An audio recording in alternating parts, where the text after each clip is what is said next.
성묘 음식을 잘못 올리고 있습니다. 지금 이 순간에도 모르고 계신 분들이 너무 많습니다. 트렁크 가득 음식을 싣고 산을 오릅니다. 과일, 전, 포, 나물, 술, 차에서 내리는 것만으로도 이미 지쳤습니다. 그런데 이상하게도 그렇게 정성껏 차리는 집일수록 돈이 모이질 않습니다. 왜 그럴까요? 오늘 제가 드릴 이야기는 불편할 수 있습니다. 하지만 끝까지 들으시면 지금까지 왜 돈이 새고 있었는지 스스로 알게 되실 겁니다. 잠깐 눈을 감고 떠올려 보십시오. 지난번 성묘 때 산소 앞에 얼마나 오래 앉아 계셨습니까? 음식을 차리고 절을 올리고 인복을 하고 그리고 내려왔지요. 5분이었습니까? 10분이었습니까? 트렁크에 실어온 음식을 꺼내는데 걸린 시간보다 조상 앞에 앉아있던 시간이 더 짧지는 않으셨습니까? 여기서 이미 문제가 시작됩니다. 그런데 더 심각한 경우가 있습니다. 음식을 차리다가 가족끼리 다투는 경우입니다. 왜 이걸 안 가져왔어? 작년엔 이게 있었잖아. 누가 사오기로 했는데. 산소 앞에서 언성이 높아집니다. 조상은 그 소리를 듣고 있습니다. 그 집에 그의 재물운이 어떠했는지 한번 돌이켜 보십시오. 우연이라고 생각하십니까? 저는 수십 년간 많은 집안을 봐왔습니다.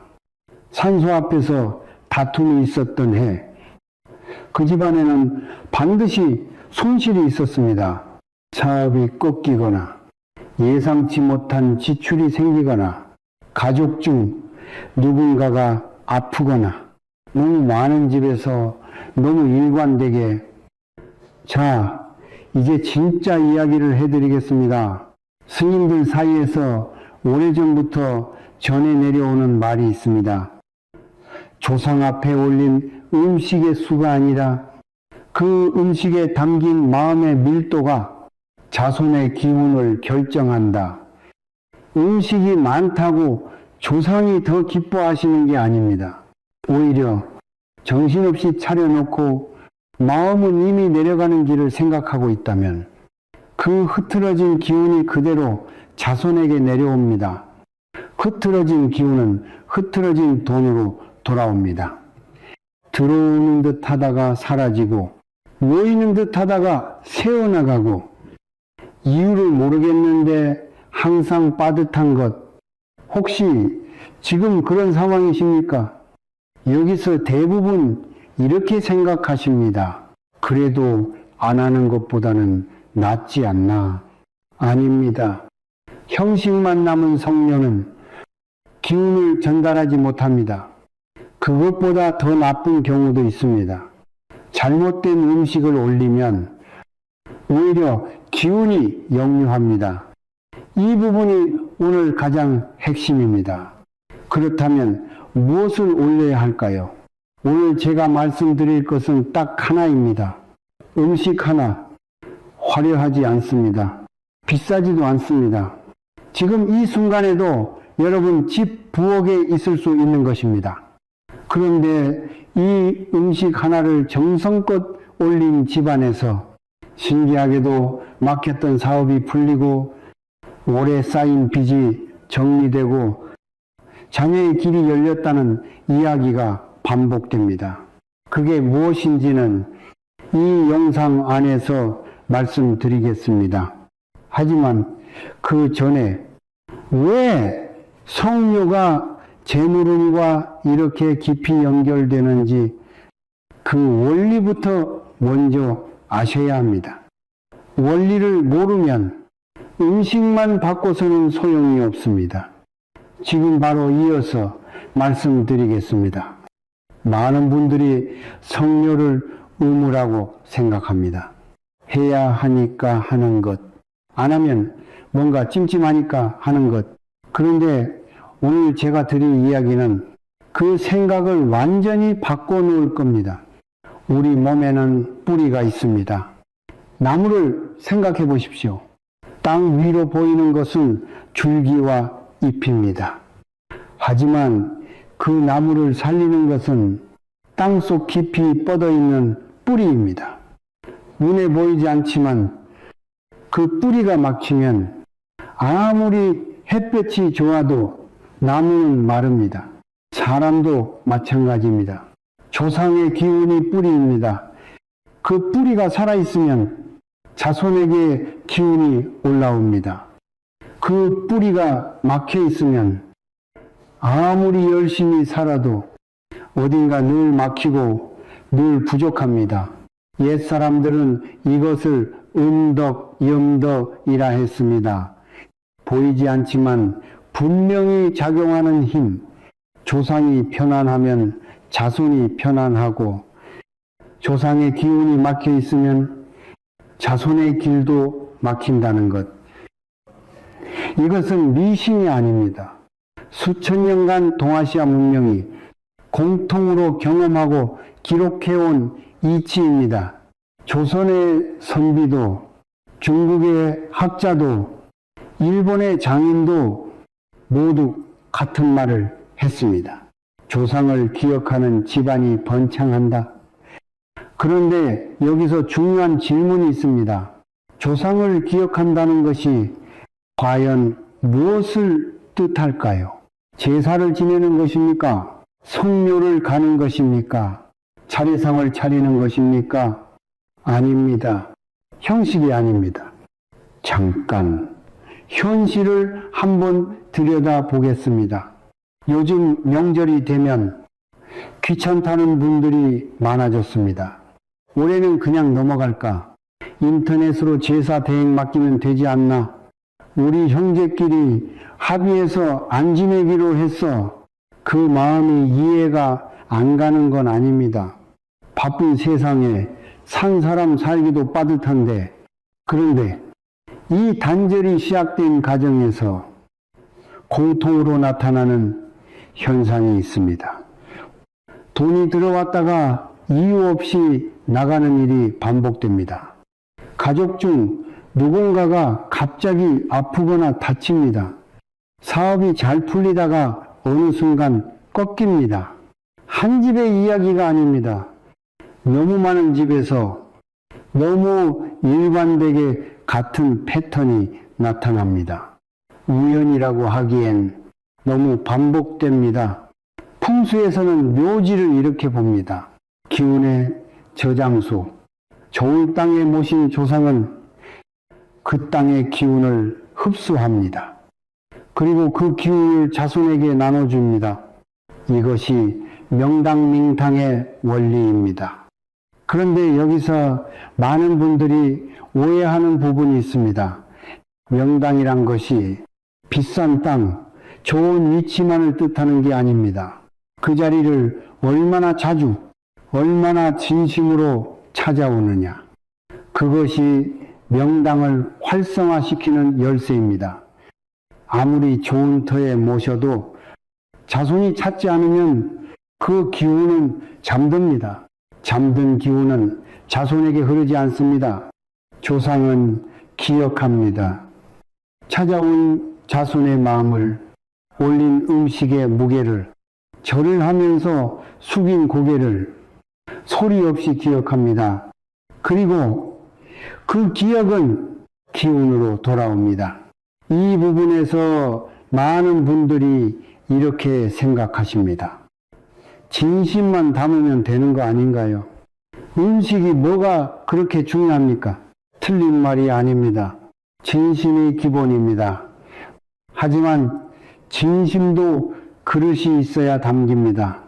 물을 담으려면 그릇이 필요하듯 마음을 전달하려면 그것을 담는 형태가 필요합니다.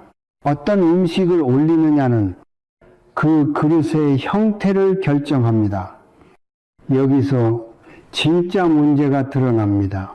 잘못된 음식, 의미 없이 선택된 음식, 급하게 사온 음식은 진심을 전달하는 것이 아니라 오히려 진심을 흩어버립니다. 풍수에서는 이것을 이렇게 표현합니다. 그릇에 금이 가 있으면 아무리 정성껏 물을 부어도 다 새어나간다. 성묘에 올리는 음식이 바로 그 그릇입니다.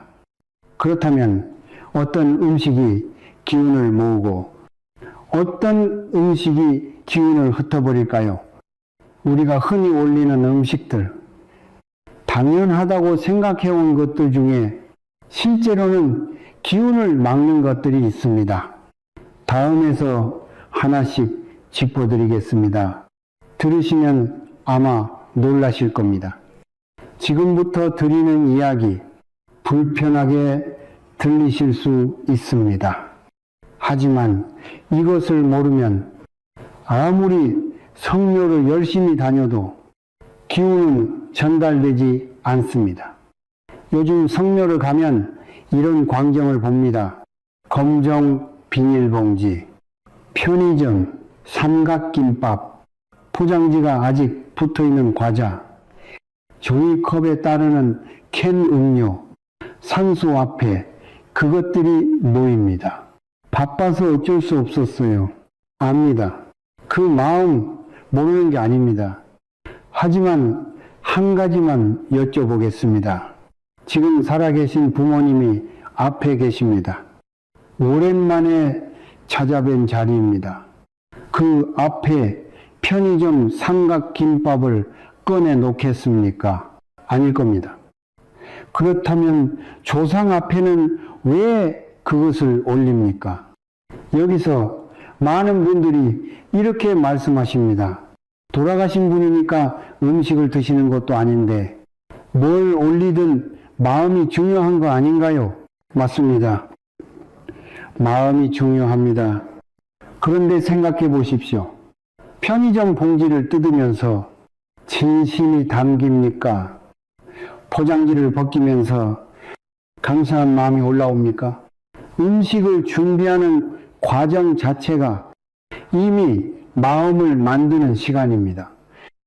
그 시간을 생략했다는 것은 마음을 준비하는 시간도 생략했다는 뜻입니다. 그런데 진짜 문제는 따로 있습니다. 편의점 음식보다 더 기운을 흩어버리는 경우가 있습니다. 바로 너무 많이 차리는 것입니다. 상다리가 휘도록 차려놓은 성묘, 10가지, 20가지 음식, 전날 밤부터 준비한 것들, 이쯤 되면 정성이 대단한 것 아닌가 싶습니다. 그런데 그 자리를 보면 가족끼리 다투고 있습니다. 이건 누가 사왔어? 이거 작년에도 남았잖아. 빨리 끝내고 내려가자. 음식을 차리는 동안 이미 마음이 상했습니다. 절을 올리는 동안에도 빨리 끝내고 싶습니다. 그 자리의 기운이 어떻겠습니까? 음식의 양이 많을수록 기운이 분산됩니다. 10가지 음식에 마음을 나눠 담으면 하나하나에 담기는 마음은 10분의 1이 됩니다. 집중된 정성이 아니라 흩어진 형식이 됩니다. 조상이 받는 것은 음식의 숫자가 아닙니다. 그 자리에 모인 사람들의 마음입니다. 마음이 흩어져 있으면 아무것도 전달되지 않습니다. 여기서 잠깐 이 부분이 가장 많이 오해되는 지점입니다. 많이 차리는 게 정성 아닌가요? 아닙니다. 많이 차리는 것은 노력입니다. 정성과 노력은 다릅니다. 노력은 몸이 하는 것이고 정성은 마음이 하는 것입니다. 몸은 바쁘게 움직였지만 마음이 없었다면 그것은 정성이 아닙니다. 세 번째 문제가 있습니다.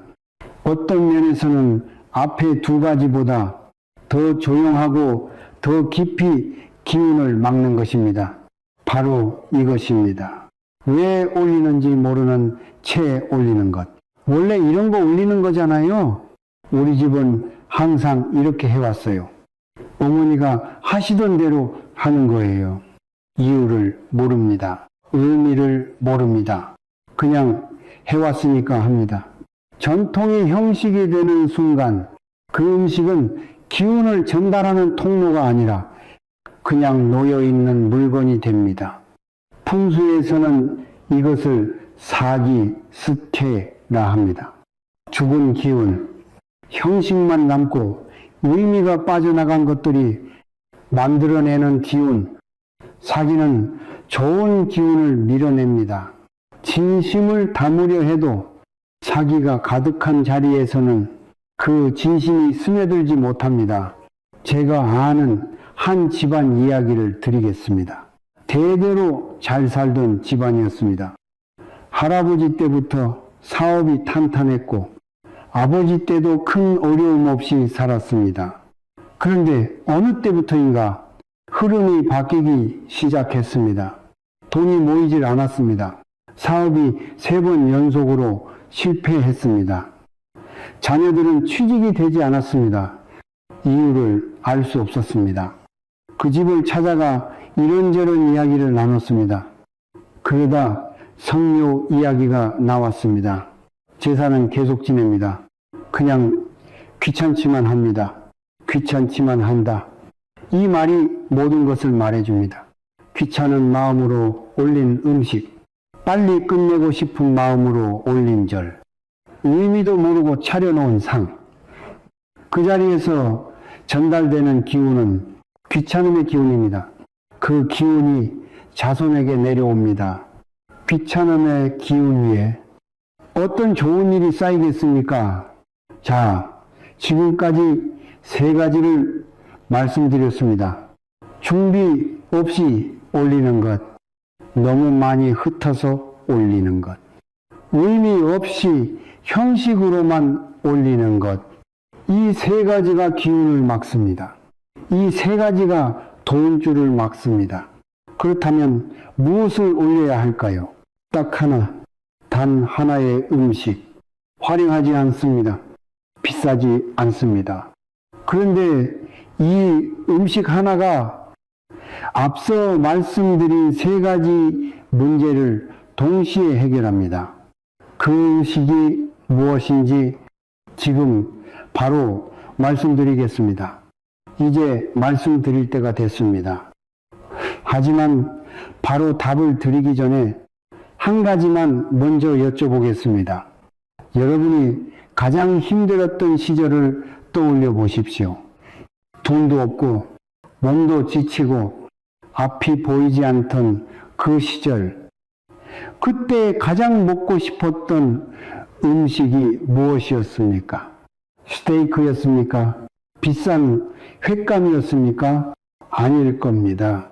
어머니가 아침에 지어주던 따뜻한 밥, 김이 모락모락 나던 그 하얀 밥 한 그릇, 그것이었을 겁니다. 조상도 마찬가지입니다. 수십 년, 수백 년, 그 긴 시간을 땅속에서 머무르고 계십니다. 자손이 잘 되기를 바라며 자손이 찾아오기를 기다리며 그분들이 가장 반기는 것은 화려한 음식이 아닙니다. 살아계실 때 매일 드시던 것, 힘든 날에도 한 그릇이면 좋겠던 것, 이 땅에서 나고 자란 것, 딱 하나를 올리라면 저는 이것을 말씀드립니다. 흰 쌀밥입니다. 아무 장식 없는 갓 지은 흰 쌀밥 한 그릇. 그게 다예요? 그렇습니다.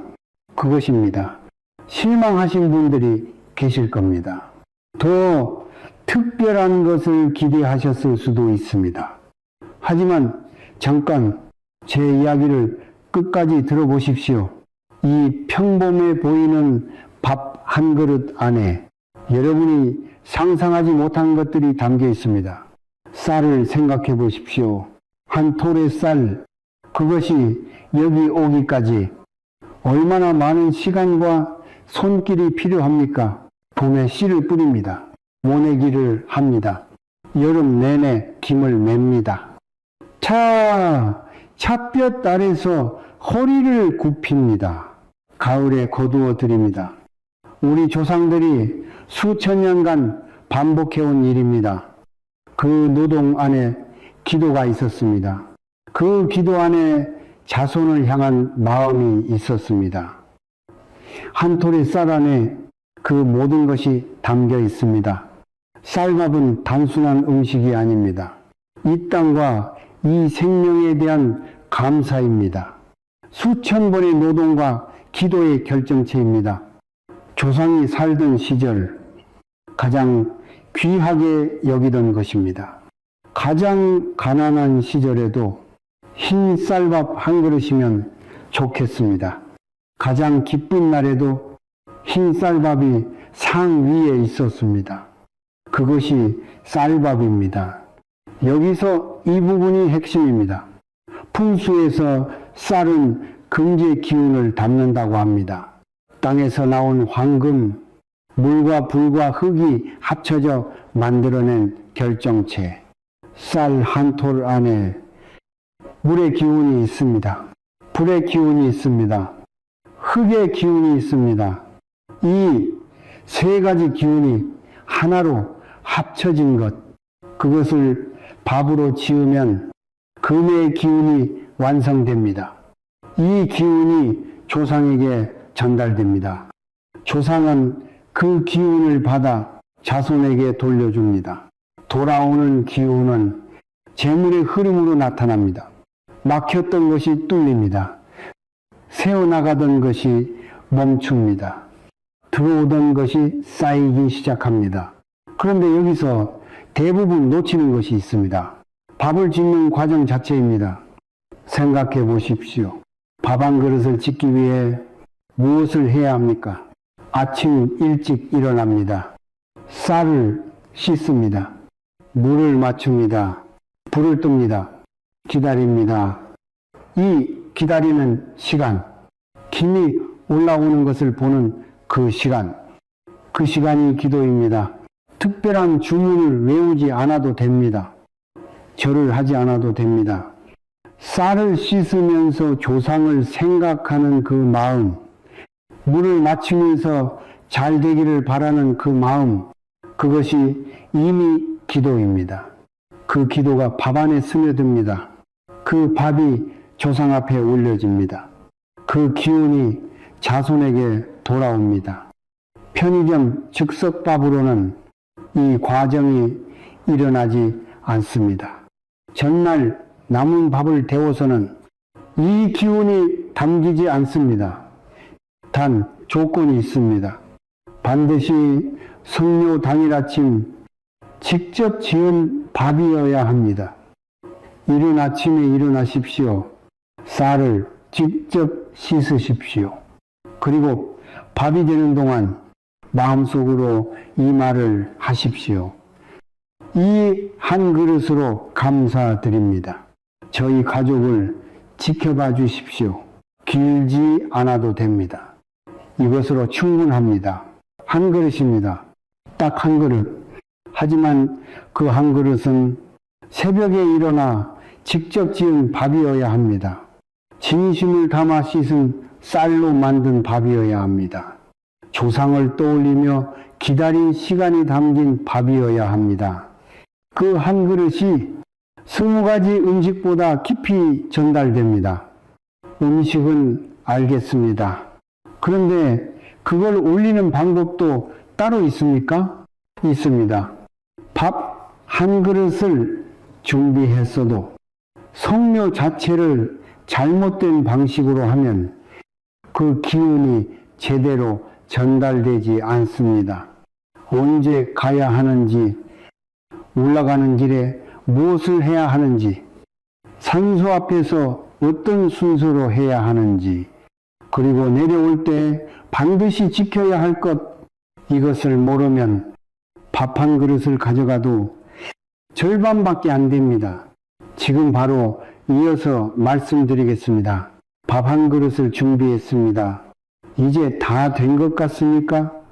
아닙니다. 성묘는 음식으로 시작해서 음식으로 끝나지 않습니다.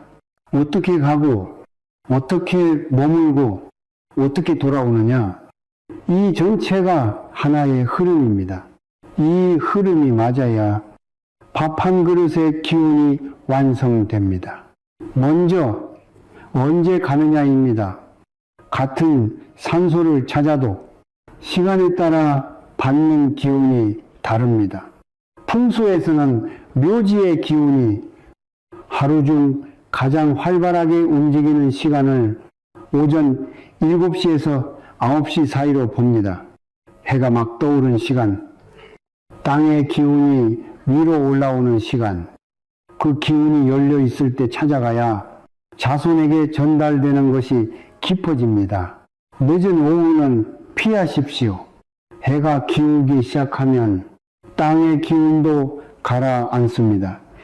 무겁고 침침한 기운, 그 시간에 받는 것과 아침에 받는 것은 다릅니다.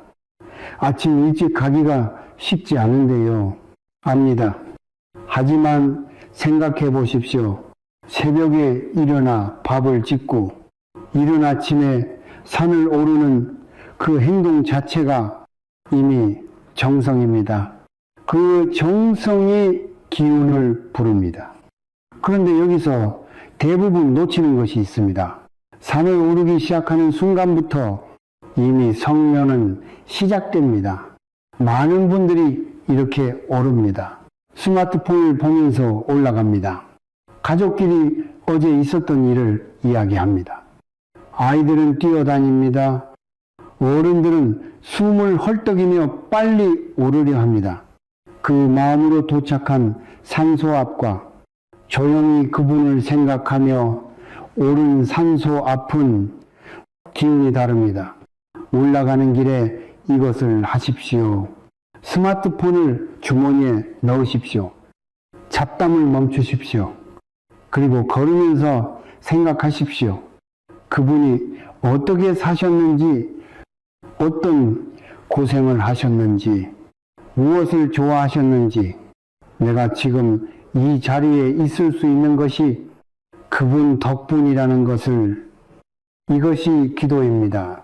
절에 가서 무릎 꿇고 하는 것만 기도가 아닙니다. 산길을 걸으며 조상을 떠올리는 것, 그것이 가장 진실한 기도입니다. 그 마음을 품고 도착한 자리에서는 밥 한 그릇의 기운이 10배가 됩니다.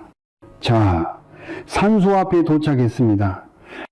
이제 무엇을 가장 먼저 해야 할까요? 많은 분들이 음식부터 꺼냅니다. 자리를 펴고 상을 차리고 그 다음 절을 합니다. 틀렸습니다. 순서가 있습니다. 첫째, 주변부터 정리하십시오. 산소 주변에 자란 풀을 뽑으십시오. 늘어진 나뭇가지를 치우십시오. 묘 앞에 쌓인 낙엽을 걷어내십시오. 반드시 손으로 직접 하십시오. 장갑을 끼지 않아도 됩니다. 맨손으로 흙을 만지는 그 행위 자체가 땅의 기운과 연결되는 시간입니다. 조상이 누워 계신 자리가 어지럽혀져 있으면 기운이 막힙니다. 자손이 직접 정리할 때 그 막힌 기운이 열립니다. 둘째, 음식을 올리기 전에 먼저 절을 드리십시오. 왔습니다. 이 인사가 먼저입니다. 음식보다 인사가 먼저입니다. 손님이 집에 들어올 때 선물부터 내미는 것이 아니라 인사부터 하는 것과 같습니다. 절을 올리면서 마음속으로 말씀드리십시오. 찾아뵙겠습니다. 잘 계십니까? 짧아도 됩니다. 하지만 진심이어야 합니다. 셋째, 그리고 나서 밥 한 그릇을 올리십시오. 뚜껑이 있다면 열어두십시오. 김이 올라가도록. 그 김이 기운을 전달하는 통로가 됩니다. 넷째, 조용히 앉으십시오. 그리고 최소 10분을 머무르십시오. 10분 짧은 것 같습니다. 하지만 대부분의 분들이 이 열분을 지키지 않습니다. 음식 올리고 절하고 바로 일어납니다. 빨리 내려가려 합니다. 다음 일정을 생각합니다. 그 마음이 기운을 끊어버립니다. 이 열분이 핵심입니다. 조상의 기운은 자손이 그 자리에 머무르는 동안 천천히 스며듭니다. 서두르면 스며들지 못합니다. 몸은 그 자리에 있어도 마음이 이미 내려가 있으면 스며들지 못합니다. 10분 동안 이렇게 하십시오. 눈을 감으십시오. 아무 말 하지 않아도 됩니다. 소리내어 기도하지 않아도 됩니다. 그냥 앉아 있으십시오. 그분이 살아계실 때 곁에 앉아 있던 것처럼, 말이 없어도 편안했던 그 시간처럼 그 침묵안에서 기운이 내려옵니다. 마음속으로 짧게 올리십시오. 감사한 것 하나, 바라는 것 하나, 길게 하지 않아도 됩니다. 진심 어린 한 문장이 형식적인 긴 기도보다 깊이 전달됩니다. 그리고 일어날 때 여기서 반드시 지켜야 할 것이 있습니다. 내려올 때 뒤를 돌아보지 마십시오. 뒤를 돌아보는 것은 미련을 남기는 것입니다. 기운의 흐름을 끊는 것입니다. 받은 기운을 품고 내려가야 합니다. 앞을 보고 걸으십시오. 한 번 한 번 앞을 향해 내려오십시오. 이것은 몸이 하는 신호입니다.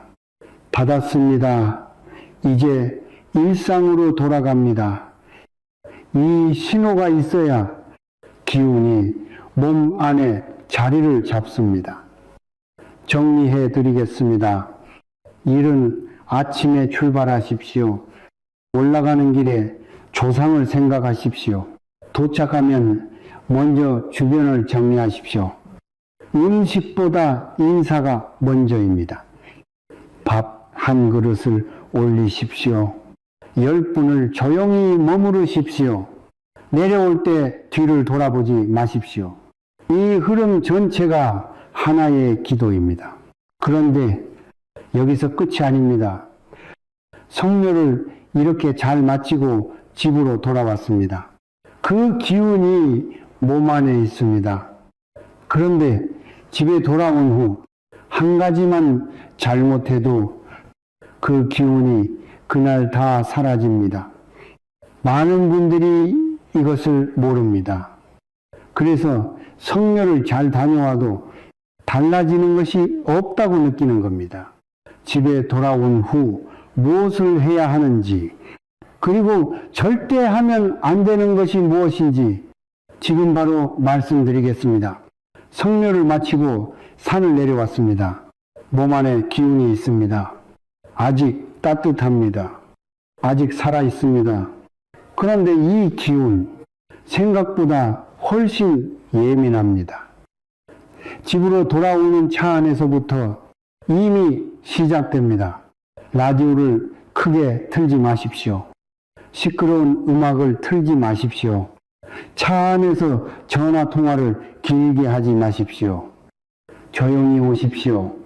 창문을 조금 열어두어도 좋습니다. 바람이 들어오게, 자연의 기운과 섞이게, 그 조용한 시간 동안 성묘에서 받은 기운이 몸 안에 조금씩 자리를 잡습니다. 그런데 집에 도착하는 순간 많은 분들이 이것을 합니다. 현관문을 열자마자 텔레비전을 틉니다. 소파에 쓰러지듯 앉습니다. 스마트폰을 꺼내 들고 영상을 봅니다. 혹은 곧바로 다른 사람 집에 들릅니다.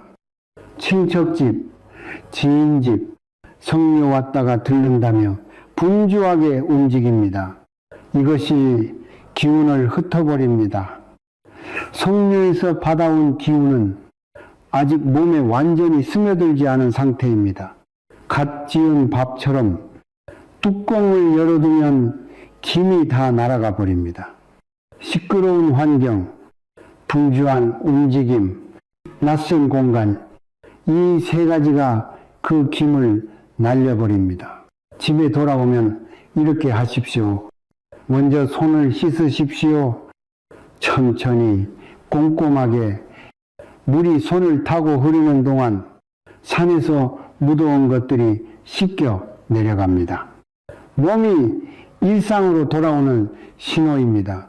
그 다음 옷을 갈아입으십시오. 성묘 때 입었던 옷은 산의 기운을 담고 있습니다. 그 기운이 일상의 기운과 섞이지 않도록 깨끗한 옷으로 바꾸십시오. 그리고 30분 조용히 앉아 계십시오. 30분이 길게 느껴지십니까? 생각해 보십시오.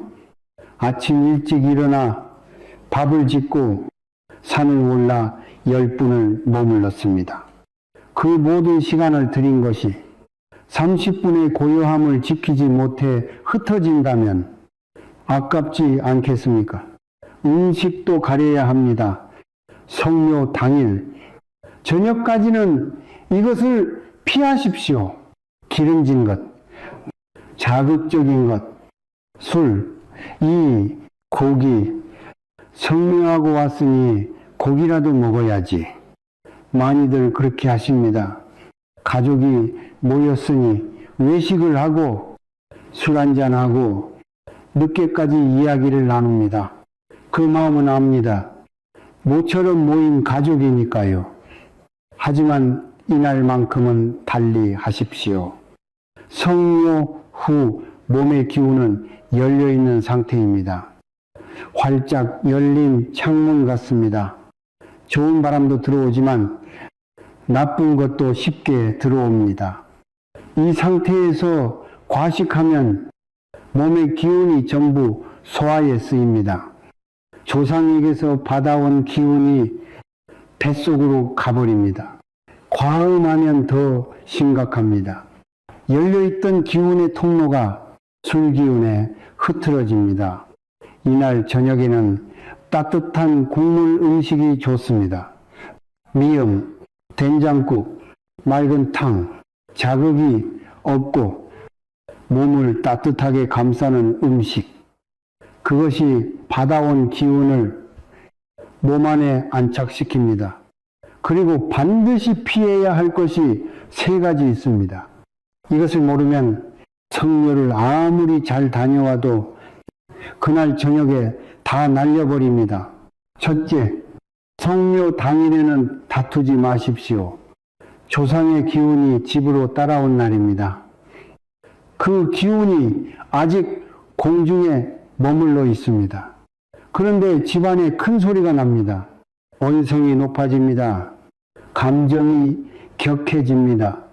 그 기운은 도망갑니다.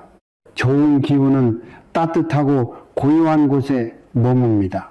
소란스러운 곳에는 머물지 않습니다. 이날만큼은 참으십시오. 양보하십시오. 먼저 낮추십시오. 둘째, 돈 이야기를 하지 마십시오. 빚 독촉, 재산 분쟁, 형제간 유산 이야기, 누가 얼마를 냈느냐. 이날은 기운을 받는 날입니다. 소비하는 날이 아닙니다. 돈 이야기가 나오는 순간 그 자리의 기운은 돈 기운으로 바뀝니다. 조상이 주려 했던 기운이 그 돈 이야기 속으로 흡수됩니다. 들어올 기운이 나가는 돈 이야기 속에 묻힙니다. 셋째, 성묘 음식 남은 것을 함부로 버리지 마십시오. 특히 이것만은 반드시 지키십시오. 강이나 하천에 버리지 마십시오. 물은 흐릅니다. 재물의 기운도 물을 따라 흐릅니다. 성묘 음식을 물에 버리면 그 기운이 물 따라 떠내려갑니다. 땅에 묻으십시오. 혹은 자연 속에 그냥 두십시오. 기운이 땅으로 돌아가도록.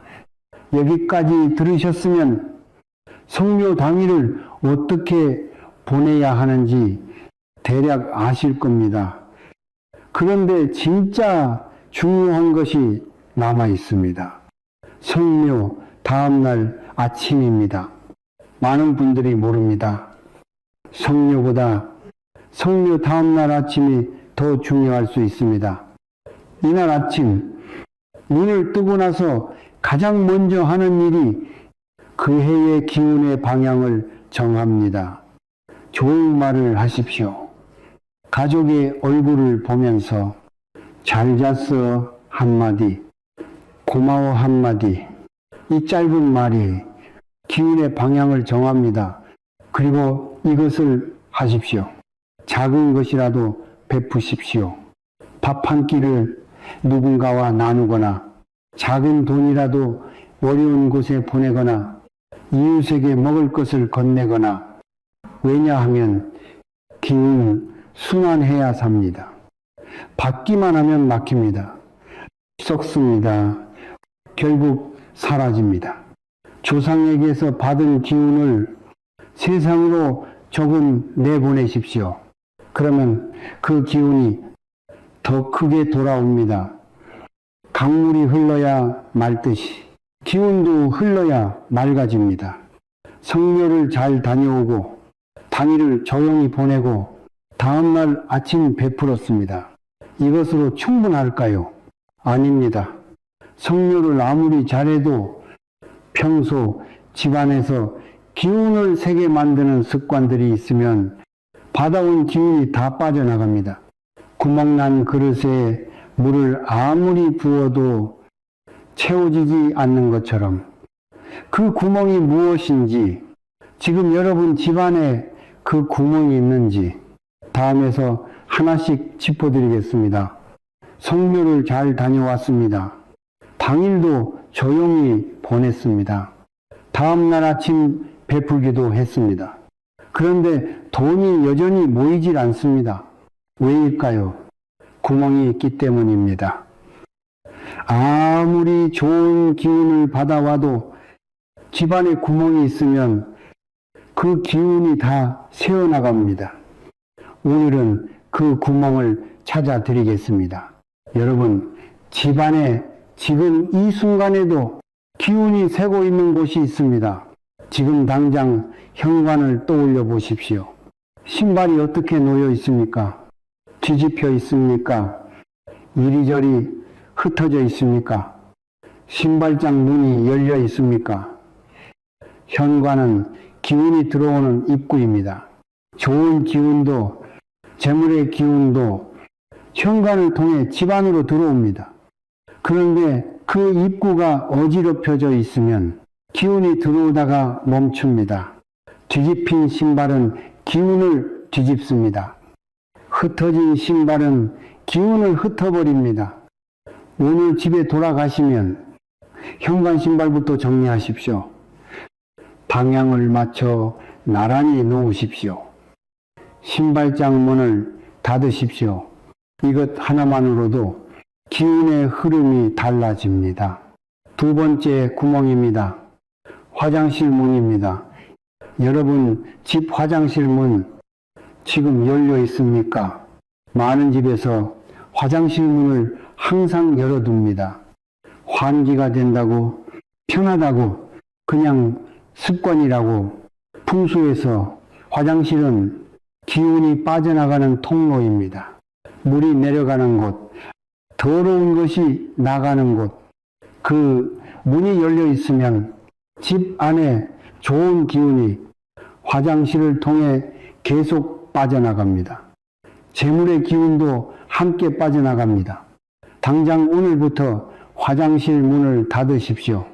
사용하지 않을 때는 항상 닫아두십시오. 변기 뚜껑도 닫으십시오. 이것이 사소하게 들립니까? 한번 해보십시오. 한 달만 해보십시오. 무언가 달라지는 것을 느끼실 겁니다. 세 번째 구멍입니다. 부엌 개수대입니다. 지금 개수대에 설거지가 쌓여 있습니까? 어젯밤 그릇, 오늘 아침 컵, 아직 씻지 못한 냄비. 바쁘니까 나중에 하려고 모아서 한꺼번에 하려고. 부엌은 재물이 만들어지는 공간입니다. 음식이 만들어지는 곳, 생명의 기운이 가장 강한 곳. 그런데 그 공간이 막혀 있으면 재물의 기운도 막힙니다. 설거지가 쌓인 개수대는 막힌 재물의 상징입니다. 들어올 돈이 있어도 어딘가에서 막혀 들어오지 못합니다. 오늘 저녁 자기 전에 개수대를 비우십시오.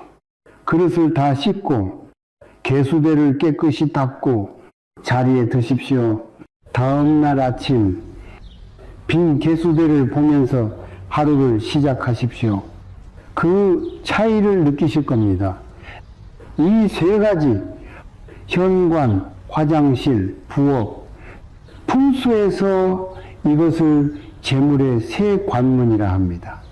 이 세 곳이 막히면 아무리 좋은 기운이 들어와도 집안에 머물지 못합니다. 이 세 곳이 열려 있으면 기운이 자연스럽게 흐릅니다. 그런데 여기서 진짜 문제가 따로 있습니다. 눈에 보이는 구멍은 막으면 됩니다. 하지만 눈에 보이지 않는 구멍이 있습니다. 이것이 훨씬 더 깊이 기운을 세게 만듭니다. 바로 말입니다. 하루 동안 여러분이 하는 말을 한번 떠올려 보십시오. 우리 집은 원래 복이 없어. 어차피 해봤자야. 돈이 어디서 생겨. 우리는 안 돼. 이런 말을 입에 달고 사십니까? 말은 기운입니다. 소리는 공기를 진동시킵니다. 그 진동이 집 안의 기운을 만듭니다. 부정적인 말을 반복하면 집안의 기운이 그 말의 형태로 굳어집니다. 안 돼를 매일 말하는 집에는 안 되는 기운이 쌓입니다. 아무리 좋은 기운이 들어와도 그 말의 기운이 잘라버립니다. 제가 아는 한 분의 이야기를 드리겠습니다. 사업을 하시는 분이었습니다. 열심히 하셨습니다. 성묘도 빠지지 않으셨습니다. 풍수도 신경 쓰셨습니다. 그런데 늘 이런 말씀을 하셨습니다. 요즘 경기가 너무 안 좋아. 이러다 망하는 거 아닌지. 아무리 해도 안 되더라고. 매일 아침에도 저녁에도 가족 앞에서도 직원들 앞에서도 그 사업이 어떻게 됐겠습니까? 말이 현실이 됐습니다. 조상의 은덕을 받으려면 입부터 정리해야 합니다. 오늘부터 이 말들을 입에서 지우십시오. 안 돼. 대신 어떻게든 된다. 복이 없어. 대신 복이 오고 있다. 어차피 대신 한번 해보자. 억지로 좋은 척 하라는 게 아닙니다. 말의 방향을 바꾸라는 겁니다. 말의 방향이 바뀌면 기운의 방향이 바뀝니다. 그리고 지갑을 한번 보십시오. 지금 꺼내서 펼쳐 보십시오. 영수증이 구겨져 있습니까? 카드가 여러 장 뒤섞여 있습니까? 포인트 카드, 쿠폰, 명함, 지폐는 구겨진 채 아무렇게나 들어가 있습니까? 돈은 자신이 머물 공간을 원합니다. 대접받는 공간에 머뭅니다. 함부로 다뤄지는 곳에는 머물지 않습니다. 지갑이 어지럽다는 것은 돈을 대접하지 않는다는 신호입니다. 돈이 그 신호를 압니다. 그래서 머물지 않습니다. 오늘 집에 가시면 지갑을 정리하십시오. 영수증은 버리십시오. 필요 없는 카드는 빼십시오. 지폐는 방향을 맞춰 넣으십시오. 앞면이 같은 방향을 보도록. 그리고 지갑 안에 현금을 넣어 두십시오. 현금이 없어서 넣을 수가 없어요. 그렇기 때문에 더 넣어야 합니다. 단돈 1,000원이라도 됩니다. 5,000원도 됩니다. 그것이 씨앗입니다. 씨앗 없이 열매가 맺히지 않습니다. 빈 지갑은 빈 곳간입니다. 마지막 구멍입니다. 이것이 어쩌면 가장 큰 구멍입니다. 가족 간의 단절입니다. 재물은 혼자 오지 않습니다. 사람을 통해 옵니다. 관계를 통해 흐릅니다. 가족 간의 기운이 막히면 재물의 기운도 막힙니다. 가족에게 마지막으로 고맙다고 말한 게 언제입니까? 배우자에게, 자녀에게, 부모님께 밥 먹었어? 말고. 잘 잤어? 말고. 진심으로 고맙다고 말한 것 언제였습니까? 부모님께 전화를 드린 게 언제입니까? 용건 없이 그냥 목소리 듣고 싶어서, 보고 싶어서 그 전화 한 통이 성녀보다 더 큰 공덕이 될 수 있습니다. 살아계신 부모님께 드리는 진심이 이미 조상을 공경하는 것입니다. 관계가 원활하면 기운이 흐릅니다. 기운이 흐르면 재물이 흐릅니다. 막힌 관계는 막힌 돈입니다. 열린 관계는 열린 돈입니다. 오늘 이 영상을 보시고 집에 돌아가시면 현관 신발을 정리하십시오. 화장실 문을 닫으십시오. 개수대를 비우십시오. 부정적인 말을 하나 지우십시오. 지갑에 1,000원을 넣으십시오. 가족에게 고맙다고 말하십시오. 6가지가 많다고 느껴지십니까? 하나만 하십시오. 하나가 바뀌면 나머지가 따라옵니다. 작은 것이 바뀌면 큰 것이 바뀝니다. 이것이 기운의 이치입니다. 이제 마지막입니다. 오늘 제가 드린 모든 이야기를 하나로 묶는 원칙이 있습니다. 이것 하나만 기억하셔도 오늘 영상은 충분합니다. 그리고 제목에서 말씀드렸던 3대가 복받는다는 말의 진짜 의미, 지금까지 들으신 것보다 더 깊은 이야기를 마지막으로 드리겠습니다. 마지막입니다. 오늘 긴 시간 함께 하셨습니다. 성묘 음식 이야기로 시작해서 여기까지 오셨습니다. 마지막으로 드릴 이야기가 어쩌면 오늘 가장 중요한 이야기일 수 있습니다. 끝까지 들어주십시오. 제목에 이런 말이 있었습니다. 3대가 복받는다. 이 말을 처음 들으셨을 때 어떻게 생각하셨습니까? 밥 한 그릇 올리면 3대가 복을 받는다고 그게 가능한 일인가? 과장 아닌가? 과장이 아닙니다. 하지만 오해하기 쉬운 말입니다. 3대가 복받는 것은 밥 한 그릇에 마법이 아닙니다. 한 번의 성료로 갑자기 돈이 쏟아지는 것이 아닙니다. 그렇게 생각하셨다면 오늘 영상에서 그 오해가 풀리셨기를 바랍니다. 3대가 복받는다는 것은 이런 뜻입니다. 한 사람이 바뀝니다. 그 한 사람이 진심으로 조상을 공경하는 습관을 만듭니다. 형식이 아니라 진심으로, 귀찮아서 하는 것이 아니라 감사해서 하는 것으로 그 모습을 자녀가 봅니다. 아이는 말로 배우지 않습니다. 보면서 배웁니다. 새벽에 일어나 밥을 짓는 부모의 뒷모습, 산을 오르면서 조용히 걷는 아버지의 걸음, 산소 앞에 무릎 꿇고 앉아있는 어머니의 시간, 그것을 본 아이는 말하지 않아도 압니다. 소중한 것이 있다는 것을, 감사해야 할 것이 있다는 것을, 나보다 먼저 살다 간 분들이 있다는 것을 그 아이가 잘합니다. 그 아이도 부모가 됩니다.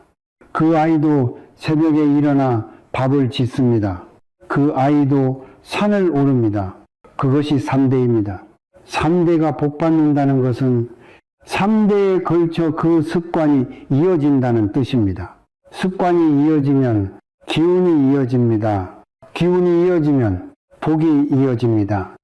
오늘 여러분이 바뀌면 그것이 3대의 시작입니다. 오늘 제가 드린 모든 이야기, 밥 한 그릇, 올바른 성묘의 순서, 당일 지켜야 할 것들, 집안의 구멍들, 말의 습관, 가족과의 관계, 이 모든 것이 사실 하나의 원칙에서 나옵니다. 형식보다 진심이 기운을 움직인다. 이것입니다. 비싼 음식이 아니어도 됩니다. 많은 음식이 아니어도 됩니다. 화려한 제사가 아니어도 됩니다. 넓은 명당이 아니어도 됩니다. 갓 지은 밥 한 그릇, 조용히 앉아있는 10분, 가족에게 건네는 따뜻한 말 한마디, 닫아둔 화장실 문 하나, 정리된 지갑 안에 1,000원 한 장, 이 작은 것들이 막혔던 기운을 움직입니다. 작은 것이 왜 큰 기운을 만듭니까? 진심이 담겨 있기 때문입니다. 진심은 크기가 없습니다. 1,000원짜리 진심과 100만원짜리 진심은 같습니다. 조상은 그것을 압니다. 기운은 그것을 압니다. 저는 수십 년 동안 많은 분들의 이야기를 들었습니다. 돈이 없어서 힘들다는 분, 아무리 해도 안 된다는 분, 왜 나만 이러냐는 분, 조상 탓을 하는 분, 팔자 탓을 하는 분, 그분들의 이야기를 들으면서 저는 항상 같은 것을 물었습니다. 마지막으로 조상 앞에 앉아 계신 게 언제였습니까?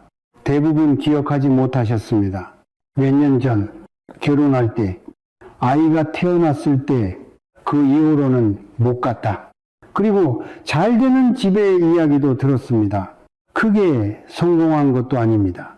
엄청난 재산을 가진 것도 아닙니다. 그런데 늘 부족하지 않습니다. 늘 어딘가에서 길이 열립니다. 가족이 건강합니다. 자녀들이 제 길을 찾습니다. 그 집들의 공통점이 있었습니다. 반드시 조상을 기억했습니다. 거창하지 않게, 화려하지 않게, 조용하게, 하지만 한결같이. 여러분의 집안에도 그런 분이 있었을 겁니다.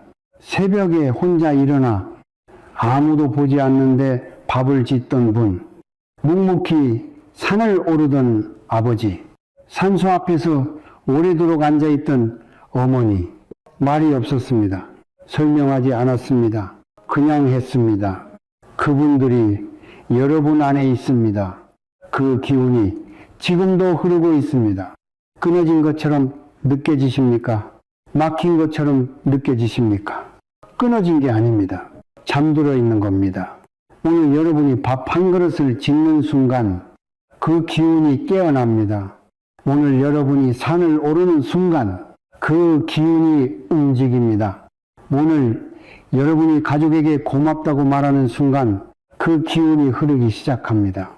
오늘 이 영상을 보신 분들께 딱 3가지만 부탁드립니다. 첫째, 다음 성묘 때는 밥 한 그릇을 직접 지어서 가져가십시오.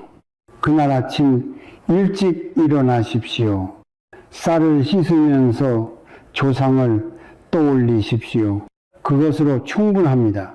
둘째, 오늘 집에 돌아가시면 현관, 화장실, 부엌 중 딱 하나만 정리하십시오.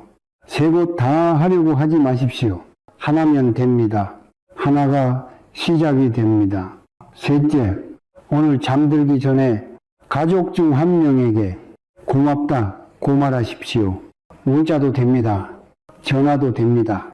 옆에 있으면 그냥 말하십시오. 이유를 설명하지 않아도 됩니다. 그냥 말하십시오. 3가지가 많다고 느껴지시면 하나만 하십시오. 하나만 해도 됩니다. 하나가 바뀌면 나머지가 따라옵니다. 작은 물고가 트이면 물이 흐르기 시작합니다. 오늘 이 자리까지 함께 해주셔서 진심으로 감사합니다.